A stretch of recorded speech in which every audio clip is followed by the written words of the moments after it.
ముందుగా వేదికను అలంకరించిన పెద్దలకి కూడా నా యొక్క నిండు మనసుతో వందనాలు తెలియజేసుకుంటున్నానండి. ప్రార్థన చేసుకొని అంశంలోకి వెళ్దాం.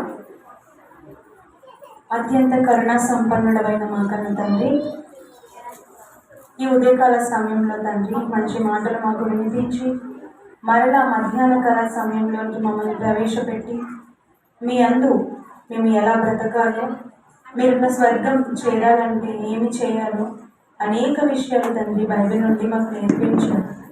మరి రాయబడినటువంటి విషయాలను తండ్రి ఈరోజు నేర్చుకొని చుంటుండగా తండ్రి, అపవాది మోసానికి మాయకు మేము గురి కాకుండా వినబడుతున్నటువంటి వాక్యం మా ఆత్మలను బలపరిచేదని జాగ్రత్తగా మా చెవులను మా హృదయాలను మీ వాక్యం వైపుకు తిప్పుకొని మా మనస్సు శ్రద్ధ భక్తి మీ వైపు నిలిపి వాక్యాన్ని నేర్చుకోగలుగుటకు మంచి మనస్సులను మాకు ప్రసాదించండి నాయన. చిన్న బిడ్డలు స్కిట్ ద్వారా మీరున్న లోకానికి ఎలా రావాలో తెలియజేశారు. మరి ప్రయాసపడిన వారందరినీ జ్ఞాపకం చేసుకోండి. మరి వారికి అంత చక్కగా మీ యొక్క విషయాలను తెలియజేయడానికి వెనక నుండి ప్రోత్సాహపరిచి నేర్పించిన వారిని జ్ఞాపకం చేసుకోండి నాయన. మరి ఒక్కసారి తండ్రి సిబిటి ఎర్రగుంట్ల పిల్లలందరి నిమిత్తమే మీ సన్నిధిలో పెట్టుకుంటున్నాం. మంద చిన్నదిగా ఉన్నప్పటికీ కూడా తండ్రి, దుష్టుడు ఎత్తుకుపోవడానికి ఎన్నో కుతంత్రాలు పనులు వీరి చుట్టూ తిరుగుతూ ఉంటాడు తండ్రి. కొద్ది కాలం బలపడినంత వరకు, విశ్వాసంలో దృఢపడినంత వరకు తండ్రి, శోధనలోనికి వీరిని తేక దుష్టునికి అప్పగించక మీ యొక్క బలమైన ఆహారాన్ని ప్రతిదినము వారు తినుటకు అనుగ్రహించమని వేడుకుంటున్నాం. మరి సంఘాన్ని కాస్తున్నటువంటి ప్రిన్సిపల్ గారిని జ్ఞాపకం చేసుకోండి, వారి కుటుంబాన్ని జ్ఞాపకం చేసుకోండి. నేను ఎన్ని ఇబ్బందులు ఉన్నా, కష్ట నష్టాలు ఉన్నా, ఎంతోమంది నిందించిన వాటి వేటిని కూడా తండ్రి లెక్క చేయకుండా మీ సేవార్థమై కుమారుడు మరి మీ నిమిత్తమై తండ్రి అన్ని పనులు చేస్తున్న వేళ సహకారాన్ని అందించండి, సహాయాన్ని అందించండి. మరి ఆ బిడ్డకి ఎంతమంది తండ్రి తోడుండి సహకారాన్ని అందిస్తూ మరి సిబిటిని అలాగే రీసెర్చ్ సెంటర్స్ని చూసుకుంటున్నారు తండ్రి. ప్రతి ఒక్కరిని కూడా జ్ఞాపకం చేసుకోండి. లెక్చరర్స్ అందరినీ జ్ఞాపకం చేసుకోండి, కోఆర్డినేటర్స్ని జ్ఞాపకం చేసుకోండి, వైస్ ప్రిన్సిపల్ గారిని జ్ఞాపకం చేసుకోండి. వారందరి కుటుంబాలను చల్లగా దీవించండి.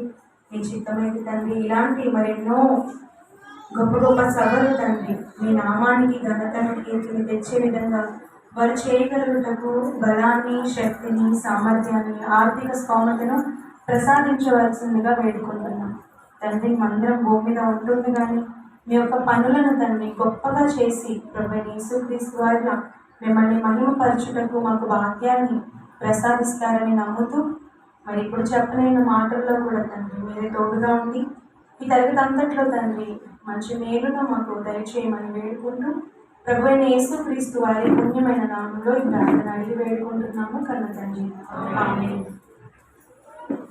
ఓకే అండి, పిల్లలు చాలా చక్కని స్కిట్ని మనకి ప్రదర్శించారు. దయచేసి కొద్ది నిమిషాలండి, టైం అవుతుంది కాబట్టి త్వరగా ముగించడానికి ప్రయత్నిస్తాను.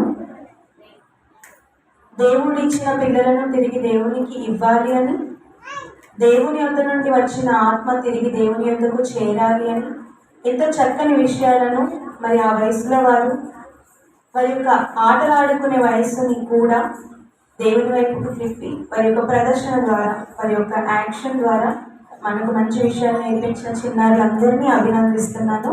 వారికి చక్కగా ఇవన్నీ కూడా కంటతా నేర్పించిన వారికి నా వందనములు. అదేవిధంగా కీర్తన అనుకుంటానండి, ఈ కీర్తన కదా, కీర్తనల గ్రంథం చెప్పింది పాప, తనకు కూడా నా అభినందనలు తెలియజేస్తున్నాను. అలాగే నహూము గ్రంథం 1వ అధ్యాయం అప్పగించినటువంటి సహోదరిమణి వారికి కూడా మా యొక్క కృతజ్ఞతలు, వందనములు తెలియజేసుకుంటున్నాం. నిజంగా అండి, ఈ విధంగానే సంఘంలో అభివృద్ధి అనేది కావాలి. మరి అభివృద్ధి కావాలి అంటే ఇలాంటి పాఠాలు ఎన్నెన్నో మనం నేర్చుకోవాలి, వినాలి. ఉదయం 2 తరగతులు విన్నాం కదా, ఇప్పుడు కూడా ఒక అంశాన్ని కొద్ది నిమిషాలు ఆలోచించి నేర్చుకుందాం. ఓకేనా? అంశం ఏంటండి? విశాల విశ్వంలో విశ్వాస వీర వనితలెందరూ. విశాల విశ్వం ఎంతుంది? విశ్వం ఎంతుంది? విశ్వం యొక్క విస్తీర్ణం ఎవరైనా చెప్పగలరా? భూమి యొక్క విస్తీర్ణం చెప్పగలరు. ఎందుకంటే పిల్లలు పాఠ్యపుస్తకాలు చదువుకునేటప్పుడు జాగ్రఫీ అంటారు, భూగోళ శాస్త్రం, అలాగే భూగర్భ శాస్త్రం. భూమి లోపల ఏముంది, భూమి పైన ఏముంది, భూమి ఎంత విస్తీర్ణంలో ఉంది, ఇదంతా కూడా కొలతలు వేసి చెప్పొచ్చు, అవునా? కానీ భూమి మీద ఈ విశాలమైనటువంటి విశ్వం, భూమి మాత్రమే కాదు, భూమి ఎక్కడైతే ఉందో అది ఉంటున్నటువంటి ఈ విశ్వం ఎంత అన్నది ఈ రోజుకి ఏ శాస్త్రవేత్త కూడా ఎన్ని భయంకరమైనటువంటి పరిశోధనలు చేసినా చెప్పలేడు. ఎందుకంటే విశ్వం అంచు మనిషికి తెలియదు. మరి ఇలాంటి సుదీర్ఘమైన సువిశాలమైనటువంటి విశ్వం, ఆ విశ్వంలో చాలా చిన్న ప్లేసే భూమి. భూమి గురించి సామెతల గ్రంథంలో దేవుడు చెప్తూ రవ్వ అంటాడు, భూమి రవ్వంతయు చేయబడక ముందు. నిజంగా ఆ మాటను బట్టి మనం ఒకసారి వీడియో కనుక చూడగలిగితే, శాస్త్రవేత్తలు ప్రవేశపెట్టినటువంటి వీడియో మీరు చాలామంది సెమినార్కి వచ్చుంటే చూసే ఉంటున్నారు. మనిషి విశ్వంలో ఎంత ఉన్నాడు అని అంటే, మనిషి జాడ పైకి వెళ్ళి అంతరిక్షంలోకి వెళ్ళి చూస్తే కనీసం చీమలా కూడా మనం కనిపించుకోండి. ఎందుకంటే అంత చిన్న ఆకారంలో మనం ఉన్నాం. ఎందుకండి, మనిషి వరకు అక్కర్లేదు, భూమి చాలా పెద్దది కదా, ఎంతో పెద్దది కదా భూమి. భూమి మీద కోట్ల మంది మనుషులు నివసిస్తున్నారు కదా. ఇంత పెద్ద భూమి మనం అంతరిక్షంలోకి వెళ్ళేసరికి ఎలా కనపడుతుందో తెలుసా? స్పేస్లోకి వెళ్ళినప్పుడు, చంద్రుడి పైకి వెళ్ళినప్పుడు, అంతరిక్షంలో వ్యామోగాములు వెళ్తూ ఉంటారు కదా, వారు వెళ్ళి చూసినప్పుడు భూమి చాలా చిన్నదిగా కనబడుతుంది.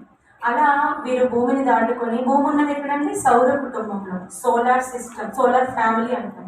సౌర కుటుంబంలో ఎన్నవ గ్రహంగా మన భూమి ఉంది? సూర్యుడి నుండి 3వ గ్రహం. అంటే మనం ఉన్న సోలార్ కుటుంబాన్ని దాటి వెళ్తే దానిపైన ఇదంతా కూడా ఎక్కడుంది అంటే పాలపుంత నక్షత్ర మండలం అంటాం.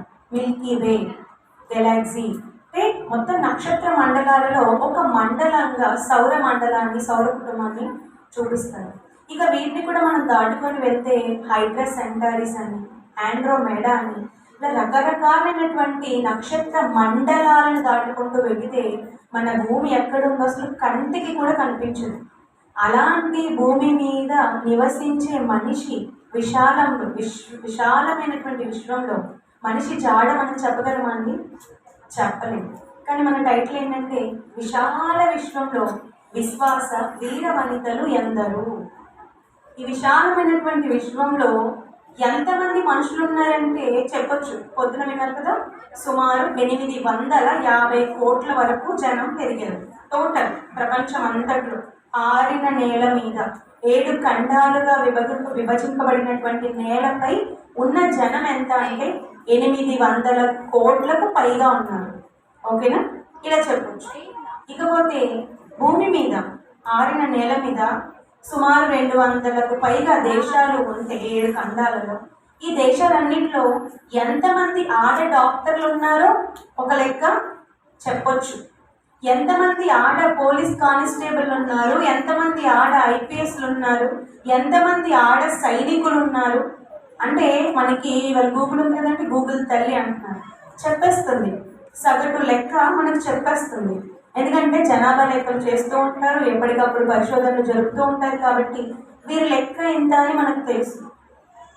ఆఖరికి టోటల్గా భూగ్రహం మీద ఆరిన నేల మీద ఆడవారు, స్త్రీలింగం కలిగిన వారు ఎంతమంది అంటే కూడా చెప్పేస్తుంది. ఈరోజు భూమి మీద ఎంతమంది స్త్రీలు ఉన్నారు అని ఒకవేళ మీరు సెర్చ్ చేస్తే చెప్పేది ఏంటో తెలుసా అండి? గూగుల్ చెప్పే విషయం ఏంటో తెలుసా? నిపుణులైన వారు పరిశోధనలు చేసిన తర్వాత the global female population is estimated to around 4.9 billion అటండి. 4.9 బిలియన్ అంటే మీకు తెలియకపోవచ్చు. నేను ఇప్పుడు ఇది కోట్లలో చెప్తాను. 490,90,00,000. అర్థమైందండి? భూమి మీద ఈ రోజుకి భూమి మీద 2025 జూలై ఈ సంవత్సరంలో గతించిన నెల వరకు ఉన్నటువంటి జనాభా లెక్క, ఆడవారి జనాభా లెక్క ఎంతంటే 490,90,00,000.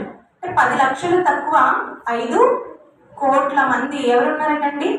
ఆడవారు. అయితే అందరూ ఒకే ఏజ్ అనుకోకండి. పుట్టిన పసిబిడ్డ మొదలుకొని వృద్ధురాలి వరకు అందరు లెక్క కలుపుకుంటే ఇంతమంది ఉన్నారు. విశాల విశ్వంలో వనితలు ఎందరు అంటే ఒక లెక్కతో మనకు దొరికింది. వనిత అనగా స్త్రీ. వనిత అన్న, పడతి అన్న, అతివ అన్న, కాంత అన్న, ఇవన్నీ కూడా మహిళలను సూచించే పర్యాయ పదాలు. స్త్రీ గురించి చెప్పేటటువంటి పర్యాయ పదాలు, సినోనిమ్స్ అంటారు. మరి ఎంతమంది అంటే వనితలు విశాల విశ్వంలో ఎంతమంది వనితలు అంటే 490,90,00,000 మంది అని చెప్పగలుగుతున్నాం. మరి ఈ విశాల విశ్వంలో విశ్వాసం కలిగిన వీర వనితలు ఎందరో లెక్క చెప్పగలరా అండి? మనం ఎవరేమైనా లెక్క చెప్పగలమా? చెప్పగలమని అనొచ్చు మీరు. ఏమని? విశ్వసించిన వారు ఉన్నారు భూమి మీద, ప్రభువుని విశ్వసించిన వారు. ఎవరు?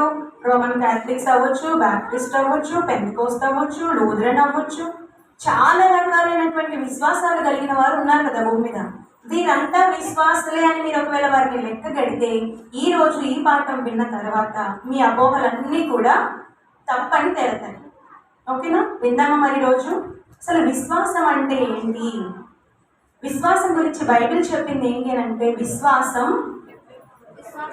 విశ్వాసం విశ్వాసం గట్టిగా నిద్రొస్తుందా? విశ్వాసాలు ఎన్నండి? విశ్వాసం ఒక్కటే. ఒక్కటే విశ్వాసం అన్నప్పుడు ఇన్ని రకాలుగా చర్చిలు మనకి ఎందుకు కనబడుతున్నాయి? ఇన్ని రకాలైనటువంటి విశ్వాసాలలో మనుషులు ఎందుకు మనకు కనబడుతున్నారు అంటే దేవుడు మనకిచ్చిన ప్రామాణికమైనటువంటి బైబిల్ గ్రంథం ఉంది చూసారా, పరిశుద్ధ గ్రంథం. దీని దగ్గరికి ఎవరు రావట్లేదు. మరి ఎక్కడ నిలిచిపోయారనంటే చర్చికి వచ్చి మీలాగే కూర్చొని మనుషులు చెప్పే మాటల దగ్గర ఆగిపోయారు. అందుకే దేవుడు యేసుక్రీస్తు వారితో క్రొత్త నిబంధనలో ఒక మాట చెప్తున్నారు. ఏం కదనంటే మనుషులు ఏం చేస్తారో తెలుసా అండి? మార్కు సువార్త 7వ అధ్యాయం 9వ వచనంలో అంటాడు, వారు మానవులు కల్పించిన పద్ధతులు. ఏంటండి? మానవులు కల్పించిన పద్ధతులు దైవోపదేశం. అంటే ఇప్పుడు నేను మనిషిని కదండి, మీరందరూ వచ్చి కూర్చున్నారు కదా వాక్యం వినడానికి. ఇప్పుడు నేను ఇక్కడ ఏదైతే చెబుతున్నానో అదే దేవుని ఉపదేశం అని ప్రార్థన చేసుకొని ఇంటికి వెళ్ళిపోతారనమాట. ఎవరు? ఇప్పటి వరకు మనం చెప్పుకున్న ఇన్ని రకాల విశ్వాసాల వారు ఉన్నారు కదా, వారందరూ నేను లూథరన్ అండి, నేను బ్యాప్టిస్ట్ అండి, నేను భక్త సింగ్ అండి, విన్నారా మీరు? నేను హెబ్రోన్ సంఘం అండి, మా మినిస్ట్రీ వేరండి, మా బోధ మీ బోధ చాలా డిఫరెంట్గా ఉంటుందండి చెప్తారా? ఇలాంటి వాళ్ళు ఉన్నారా మన సమాజంలో? విశ్వాసం ఒక్కటని ఎఫెసీ పత్రిక 4వ అధ్యాయంలో పౌలు గారు చెబుతున్నప్పుడు 6వ వచనంలో మరలా మా విశ్వాసం మాది, మీ విశ్వాసం మీది, మా చర్చికే మేము వెళ్తాం, మీ చర్చికి మీరే వెళ్ళండి, అవసరమైతే మా చర్చికి రండి అని అంటున్నారు. అంటే విశ్వాసాలు ఎన్ని రకాలు కనబడుతున్నాయి మనకి? చాలా రకాలు. మరి ఈ చాలా రకాలైనటువంటి విశ్వాసాలు ఎవరి చేత కలగబడ్డాయంటే మనుష్యులు కల్పించిన పద్ధతుల వలన. ఎవరి వలన? మనుషులు కల్పించిన పద్ధతుల